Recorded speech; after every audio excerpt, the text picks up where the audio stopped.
Amidst the clinking of fine china and the murmurs of discontent, Karoline Leavitt stands firmly, peering through the glass that separates the warmth of tradition from the chill of exclusion. The afternoon sun cast elongated shadows across the polished wooden floors of Le Bistrot Elegance, a quaint yet renowned establishment nestled at the heart of a bustling district. Its large paneled windows serve not just as portals to the busy streets, but also frames to the diverse lives that flowed in and out. Today, however, these windows mirrored a brewing storm inside rather than the typical reflection of everyday tranquility. Karoline, clad in a sharp, tailored suit that matched her poised demeanor, stood still by one of these windows. Her eyes, reflecting a mixture of resolve and disbelief, scanned the street outside in unconscious search for an ally or perhaps a momentary escape from her current predicament. Inside, the atmosphere was thick with tension. The chatter that usually filled the room was replaced by whispered speculations and curious glances. The patrons, a varied mix of regulars, tourists, and business people, sensed the disruption, even if they did not know yet its cause. Behind the counter, the restaurant manager, a middle-aged man named Michael, shuffled uncomfortably. His forehead was lined with sweat despite the cool interior. He stole glances towards Karoline as he debated his next move, caught between his instructions and his conscience. Joan, the owner of the restaurant, had just made a controversial decision. Earlier, through a brief, crackling phone call, she had instructed Michael to deny service to Karoline, a decision based on undisclosed but seemingly urgent reasons. "Karoline, please, let's talk outside," Michael suggested in a low tone, intended not to escalate the situation, but to contain it, a feeble attempt at discretion. Karoline turned, her gaze piercing as she faced him. "Michael, why?" Her voice, though calm, carried across the room, turning heads. What reason could possibly justify this? Michael's mouth opened and closed, finding himself at a loss for words. The truth was, he didn't know. Joan had not provided him with a clear explanation, only stern orders. At that moment, a mysterious man in a sharp suit, who had been sitting at the bar observing the unfolding scene, stood up and walked over. His identity unknown to the others, he was, in fact, an enforcer of sorts for Joan, her eyes and ears in difficult situations.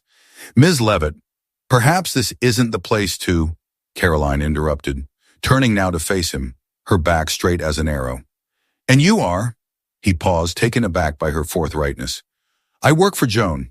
Let's keep this civil and find a solution that does not involve a public spectacle." Karoline smiled thinly, her confidence unfazed. "Public spectacle?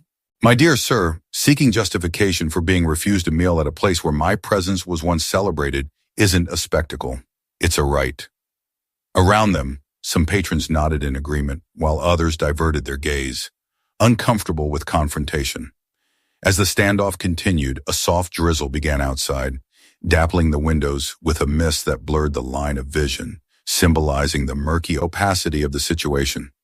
Karoline's reflection in the glass appeared almost ghost-like, present, yet fading, a metaphor for her current state of belonging, or lack thereof. "Let's be clear," Karoline's voice cut through the growing murmur, as steady as it was stern. "I have frequented this establishment for years. If there's a legitimate reason for this, I deserve to know. Transparency, Michael. Now."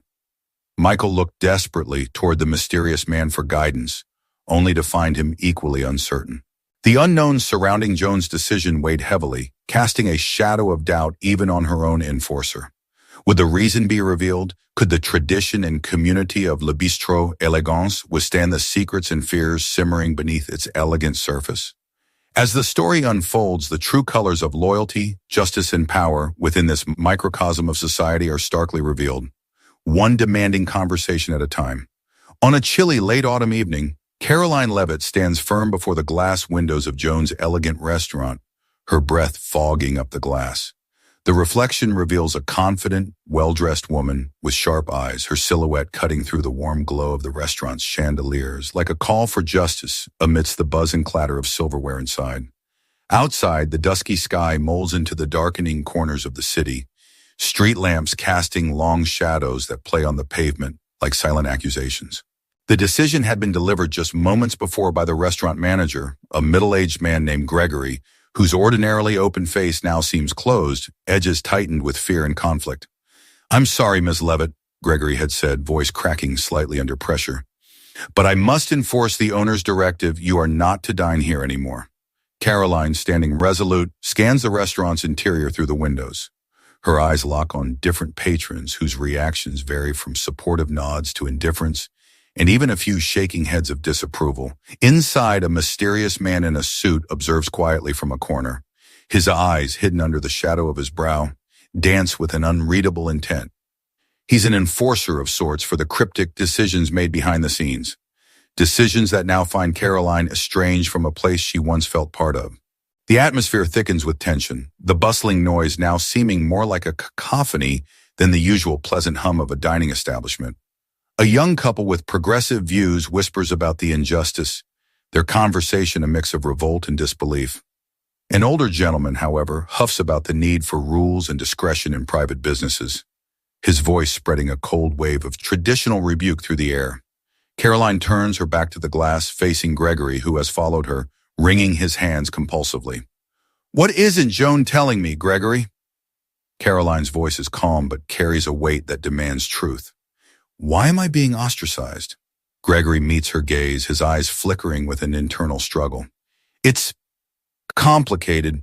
The owner, Joan, received some information. She believes it could damage the restaurant's reputation if you continue to be seen here.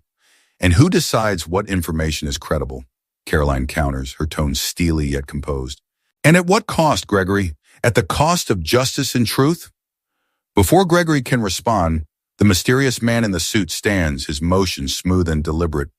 He approaches slowly, yet each step seems to echo around the room, drawing the attention of every patron. "Ms. Leavitt," he begins, his voice neutral.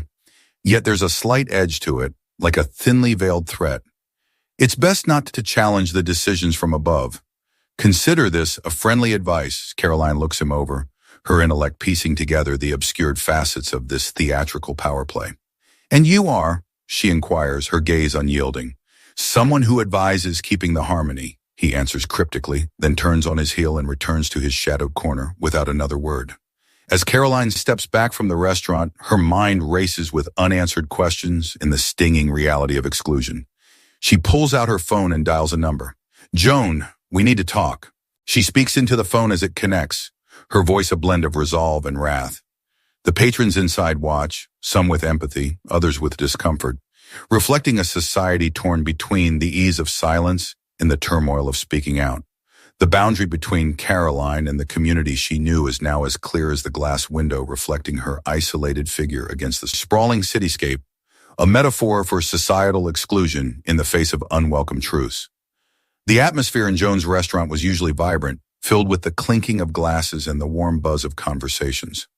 This evening, however, there was a palpable tension that even the dim lighting and soft jazz playing in the background could not mask. The restaurant, adorned with its elegant decor and sprawling glass windows, served more than just food. It symbolized a community hub in this quiet town.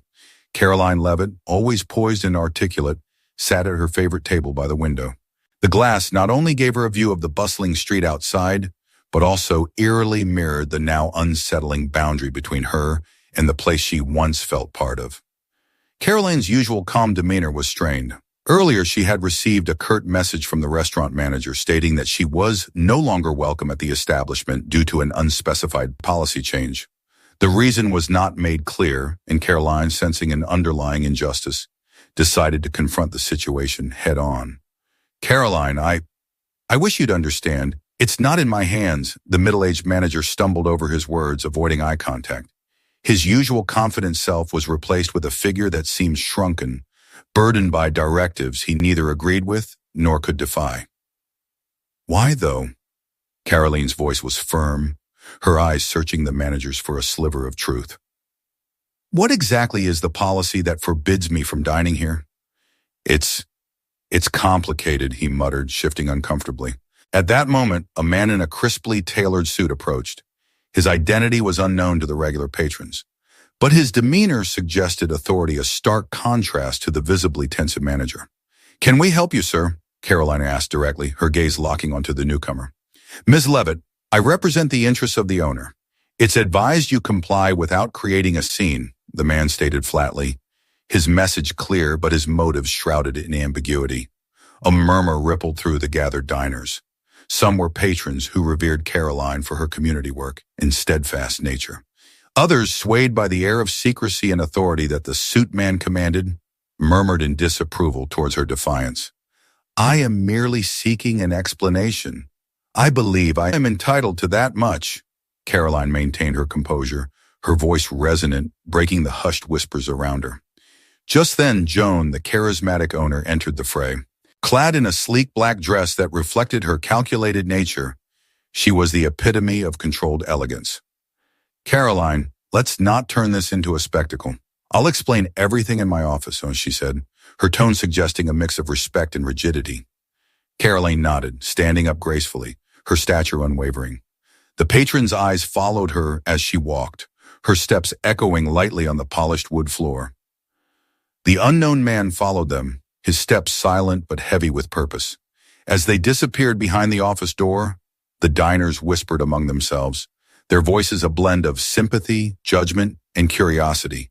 The unknown realities of power plays that dictated local dynamics were slowly unfolding, turning the restaurant into a microcosm of society where every figure had a role, every silence a story, and every voice a potential to echo change. Inside Joan's office, the air was cooler, the sounds of the bustling restaurant muffled by thick walls. Joan sat behind her desk, her hands clasped. "Karoline, the decision is not personal. It's about the restaurant's image, and there have been complaints." "What complaints?" Karoline interrupted, her intuition sensing the veiled truth. Joan hesitated, her eyes flickering to the stern-faced man who then spoke. "It's in your best interest to leave quietly, Ms. Leavitt." Karoline's brow furrowed. The battle lines were drawn, not just within the confines of those walls, but out in the societal view that awaited her voice against the silence imposed upon her. The next move would define not just her place in this community space, but her role in the broader fight for truth and justice. Inside, the soft murmur of conversation and the clinking of silverware on porcelain create a harmonic symphony typical of a busy restaurant. The affluent interior of Chez Joanne invites warmth despite its luxurious cold marbles and the sleek lines of modern design. Clients, diverse in their passions and professions, dine under the glow of crystal chandeliers, unaware that today they will witness more than just culinary excellence. Karoline Leavitt, standing poised and elegant in her tasteful suit, looks out through the towering glass windows, her reflections mirroring the turmoil within. She had always felt at home in this place, a sanctuary from her bustling life as a journalist who fought for justice and truth. But today, those very ideals were being challenged here, within these walls that seemed to echo back her own convictions. The unknown man in a suit weaves through the tables towards Karoline, his steps sure but discreet, a silent wave disturbing none. This mysterious executor of Joan's orders carries an unreadable expression, his eyes dodging the stares, his mission known only to him. "Karoline Leavitt?" he asks softly, almost respectfully. "Yes, that's me."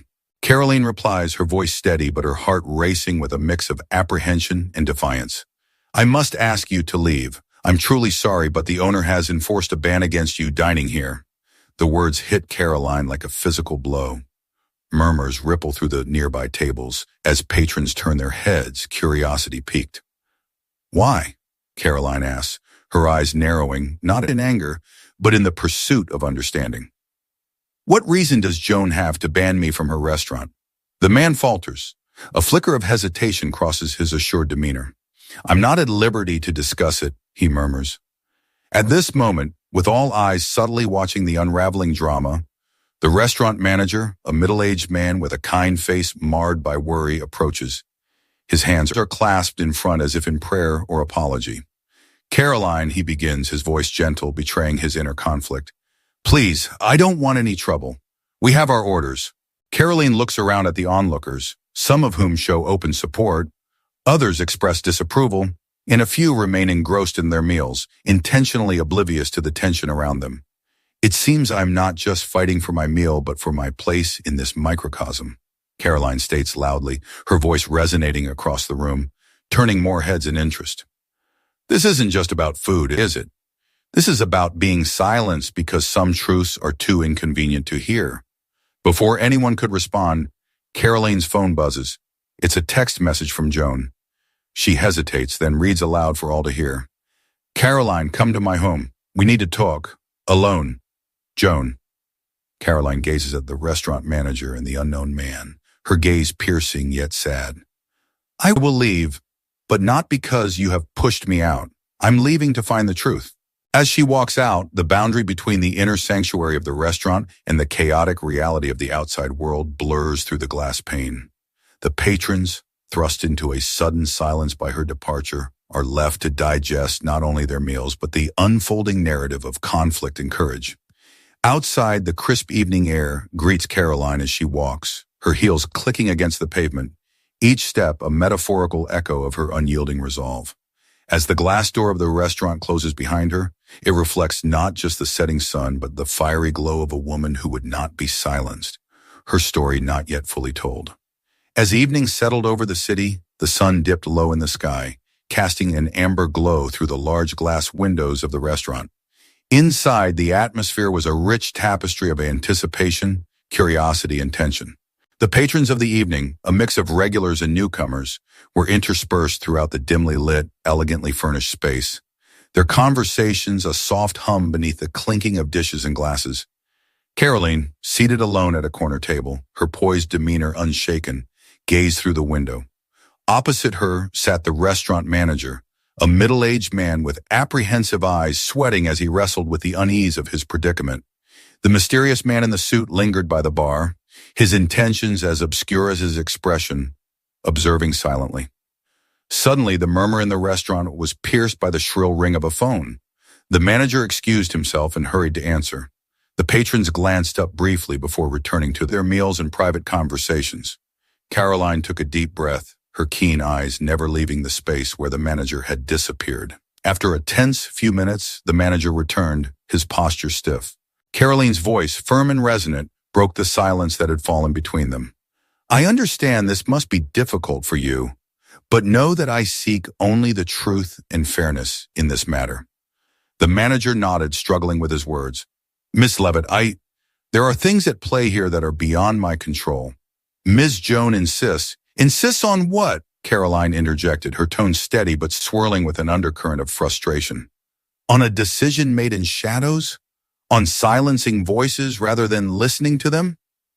Before the manager could respond, the door to the restaurant swung open and in walked Joan herself, regal yet noticeably tense. The dining room fell into a deeper hush as she made her way toward Caroline's table. All eyes were on the confrontation that was about to unfold. Joan smiled, though it did not reach her eyes. Caroline, always a pleasure, though I wish the circumstances were different. As do I, Joan. Perhaps we can enlighten the circumstances then? I am excluded from dining here based on accusations that have yet to be substantiated. Is this how we represent our values now? Joan sighed, her gaze flickering to the curious patrons before returning to Caroline. It's not just about the accusations. It's about the reputation of this place, the safety of our community. By excluding someone without proof, by not allowing a chance to refute these claims, Caroline's voice rose clear and resonant, stirring the onlookers into whispered exchanges. Joan's demeanor stiffened. It was a difficult decision, but one made for the greater good. Your presence has become problematic. The greater good should not be used to mask fear or injustice, Caroline countered, standing up now. Her figure cast a long shadow against the flickering lights of the restaurant. A community that thrives on exclusion and whispers is no community at all. The mysterious man at the bar finally moved, stepping forward, an unreadable expression on his face. May I? His voice was unexpectedly calm, maybe too calm. All present turned to him as he approached the women. There's been a lot of talk about justice and truth tonight. Maybe it's time we all heard the full story. Joan nodded slowly, her expression revealing a trace of reluctance. The manager looked on helplessly, aware that his role was but a cog in a larger machine. As you know, this restaurant is more than just a place to eat. It's a place where bonds are formed, where community matters. I should not have made my decision in haste. Let's clear the air here and now, Joan declared, a forced courage in her voice. Caroline smiled, a slight, knowing smile. That's all I ever asked for. As discussions began, the patrons remained, their meals forgotten, drawn into the unfolding drama that laid bare the complexities of fear, truth, and the search for justice within their society, mirrored so perfectly by this microcosm of the restaurant. As the tense standoff in the grand dining hall of Joe's Place continued, the air was thick with uncertainty, and the clinking of silverware seemed overly loud against the backdrop of restrained whispers. Karoline Leavitt stood firmly, her gaze unwavering as she faced the restaurant manager, who appeared increasingly uncomfortable under her steady scrutiny. Just then, the mysterious man in the suit, who had been a silent sentinel by the door, approached. His steps measured, adding a palpable sense of drama to the situation. He handed a phone to the manager, mouthing silently that it was Joan on the line. The manager nodded, hesitantly taking the device and pressing it against his ear. Karoline took this moment to look out through the large glass windows, her reflection mirroring the storm brewing within her. She turned back as the manager ended the call, his expression unreadable, yet visibly softer. "Ms. Leavitt," he began, his voice steadier than before, "Joan regrets the misunderstanding that has occurred. You have been a valued patron of this establishment, and it was never our intention to alienate or upset you." He paused, searching Karoline's face for any sign of easing tension. "Joan asks that you consider allowing us to make amends. Your continued patronage is important to us, and she truly values your opinion and presence here." The room fell silent, every patron pausing to witness this pivotal moment. Karoline's face, composed yet clearly moved by the manager's words, reflected her inner turmoil. This restaurant had been a place of many cherished memories, and to be ostracized so publicly had cut deep. She nodded slowly, her decision resonating with a quiet strength that seemed to fill the room. "Thank you for conveying Joan's message. I appreciate your willingness to resolve this issue. However, respect and trust are paramount, both here and in society at large. They must be restored, not just with words, but with genuine actions," Karoline replied, her voice calm but firm. The crowd around started to murmur, some nodding in agreement, while others seemed relieved at the prospect of a peaceful resolution. Karoline continued, addressing not just the manager but the entire room, her voice clear and resonant. "A restaurant, much like society, thrives on diversity, acceptance, and mutual respect. It's a place where culture, tradition, and innovation meet at the dining table, creating a microcosm of the world outside these glass windows. When we fail to treat each member of this community with the dignity they deserve, we fail ourselves more than anyone else." The manager quietly agreed, his stance reflecting newfound resolve. "We will do better, Ms. Leavitt, and we hope to continue seeing you here, enjoying your evenings as you always have." Karoline gave a small, gracious smile, her demeanor relaxing slightly. "Then I shall hold you to that promise," she said, turning to leave, her departure watched by every eye in the room. As Karoline exited through the grand doors of Joe's Place, the patrons resumed their meals and conversations, the atmosphere visibly lighter. Her words had not only marked a personal victory, but also left a lingering impression on all present, reminding them of the power of voice and truth over silence and acceptance.